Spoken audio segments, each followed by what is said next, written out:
Right, welcome back. And indeed, this is the land of peace, Egypt, where its pivots are regional peace, presenting peace, presenting unity, presenting or consolidating the stability among regional countries, continental states, and definitely all over the world. This is a message that Egypt has always been sending throughout the past years. Other one is Egypt is back, because it is back through different events and different roles that it had been playing throughout the past years. So, Dr. Mohamed Naguib Zeid, the professor at the AUC, thank you again for being with us. And we have just seen this, the second edition of edX, which is part of the messages Egypt sent. And if I may say that it really highlights the growing leadership in regional security that Egypt is playing. How do you view this second edition? How do you view, or how did you read the statements of the president? And of course, today was the inauguration, where the president attended with a number of defense ministers from all over the world. Please. At the beginning, I would like to say that the first message I will extract out of this is the title itself of the Egyptian pavilion: Strength and Peace. We are a strong nation, alhamdulillah, but at the same time, or before and after that, we are a nation that's always seeking peace. It's not only today. Egypt has been like that throughout history. So having an exhibition of that volume, of that diversified participation, several companies from all over the world. Also 300 companies. Yes, and 18 plus nations, yes, and indeed. East and West. It gives you an idea about how well versed Egypt is, how diversified also, which is a proven fact about the Egyptian army, our armaments, our weapons, and so on, and our readiness to defend our nation. If you recall today and yesterday, of course, the president has always said that not only about Egypt, but its African obligation, its Arab obligation. When it comes to time of danger, Egypt is always there. We don't start problems or initiate wars with anyone, but definitely, and that's why it's called Defense One, the exhibition. Something that's also important about this exhibition that I would like to highlight is that it's maturing year after year, and it's coping with international trends. You see Egypt not only exhibiting its own products and so on, but some of which are like drones, like small object without a pilot. So it's coping with the very recent development in that front. It's used. It's Egyptian handmade. Egyptian handmade A to Z, and and the president has been also talking about that since quite a number of years, not only today and yesterday. Artificial intelligence, technology, robots, and so on. So it's a good opportunity for Egypt to show and demonstrate that. And I like in your introduction, you said it was an opportunity also to our military individuals, experts, and of course, on top of that, the president to consult, to discuss issues with other peers from other nations. And that's definitely an opportune moment for that. Indeed. Since you brought up this issue, and that was to be my second question, but it is not just an opportunity to showcase the military equipments and all those security issues and military issues, but also a chance for the president, who is the highest commander of the armed forces, or the High Commander of the Armed Forces. Yes. Indeed. To discuss strategic issues and collaboration with other partners. Okay. And we have seen today a number of defense ministers from around the world, particularly from the United States, France, and the United Arab Emirates, Saudi Arabia. I mean, there Korea, was others, yes. yes, among others. How is such a platform giving way for such discussions to take place, particularly at this very critical time that the whole world is passing by?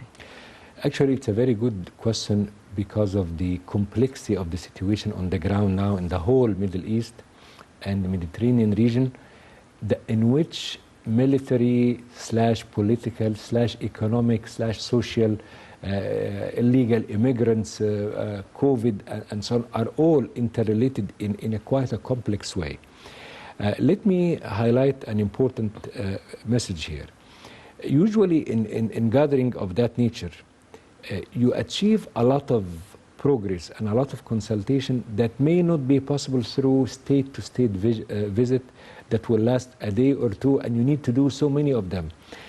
Side talk, working lunch, discussion on the peripheral of a certain event here and there. Let's not ever forget that Egypt is among the top 10 countries in the firepower and has been always like that for the past several years.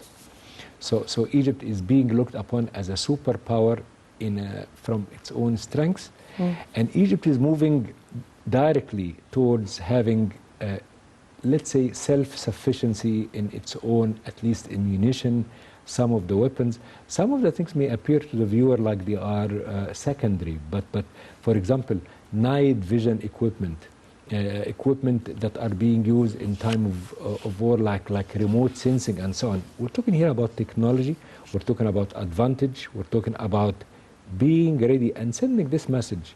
There is a big difference between showing, and I like to use the word showcasing, strengths and threatening. We don't threat anyone, but we definitely would like to demonstrate to ourselves and to others that we are strong, that we are ready to protect our nation and our region whenever there is any external threat or even internal threat.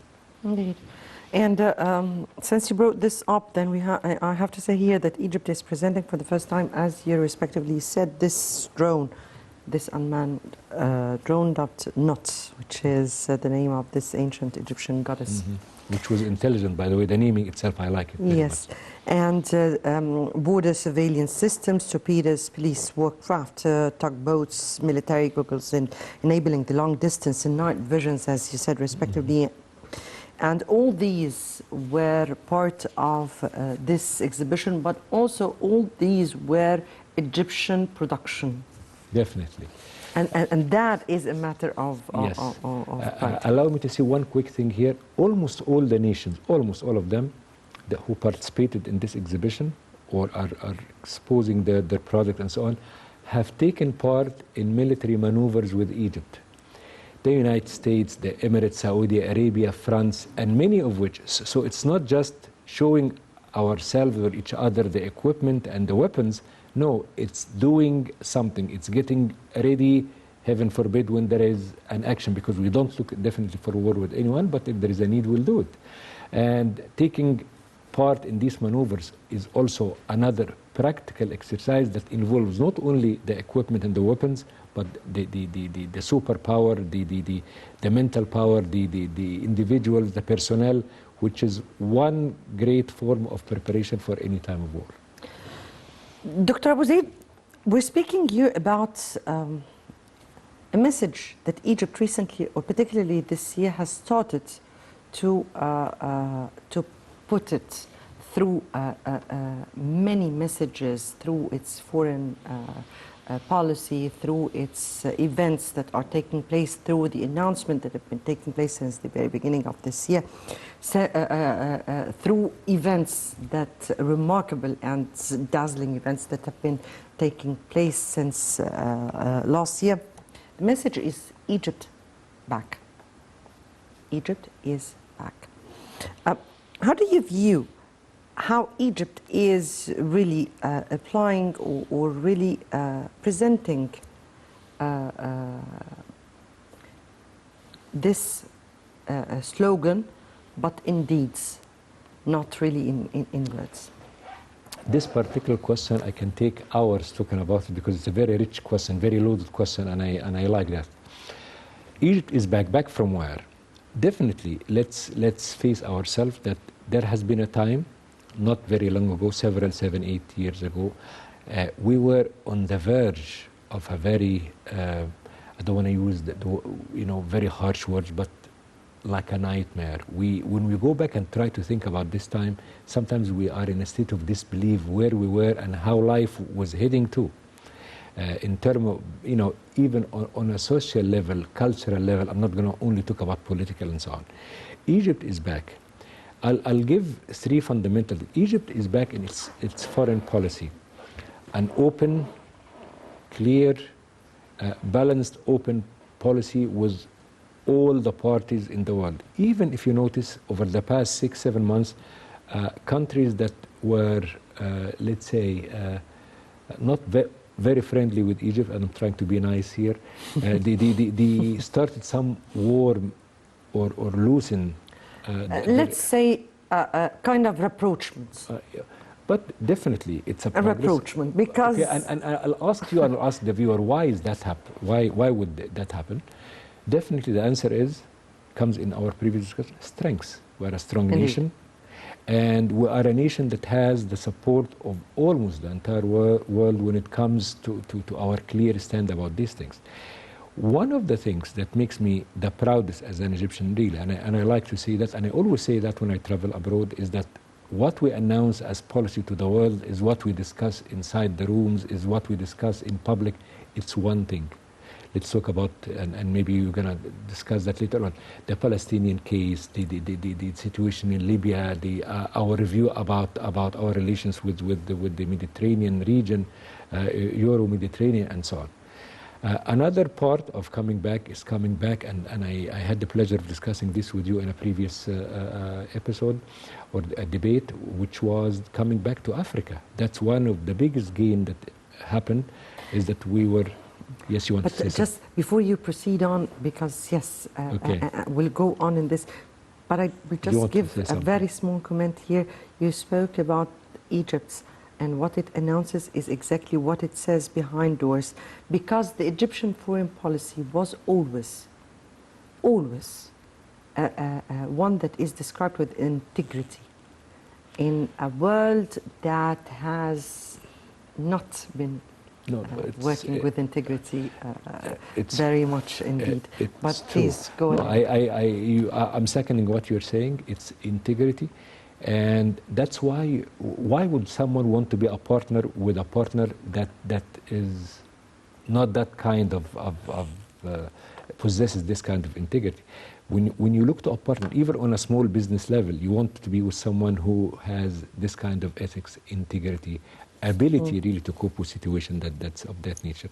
So Egypt has had that reputation and continues to have it. Egypt is back to Africa, as I said, and I don't want to keep this long. Egypt is back to its own people. We're here having, I can talk, as I said, hours about our grassroots, our culture. Look at what happened a few days ago in Luxor. What happened before that in the Parade of Mummies. What's going to happen, inshallah, in the Great Egyptian Museum. Egypt is back with the decent and Haya Karima, the initiative of decent life, and so on. So back to people with project, with hope. And let's not underestimate this. Hope that tomorrow will be a better day, which something you and I and the viewers have lived through some years where it was extremely foggy and we didn't know where we're heading to. Alhamdulillah, that's over. It was not foggy, sir. It was filled with storms, with thunders. Foggy is the nicest ever word that can be ever said. If I may here get back to what we were speaking about, and the president, or I'm quoting just a statement of what the president had been saying. The president was asking, do you want to ask me if I feel calm, or I feel, or I feel secured? Yes, I am. Tell me about this statement. Tell me about how you read such a statement from a president that has been, in 7 years, not even sleeping in order to reach what we have reached today, and in order for him to say, yes, I feel secured, yes, I feel calm. Tell me the enormous work that has been done. Let me first interpret how I perceived, yes, I'm secured. Secured in which sense?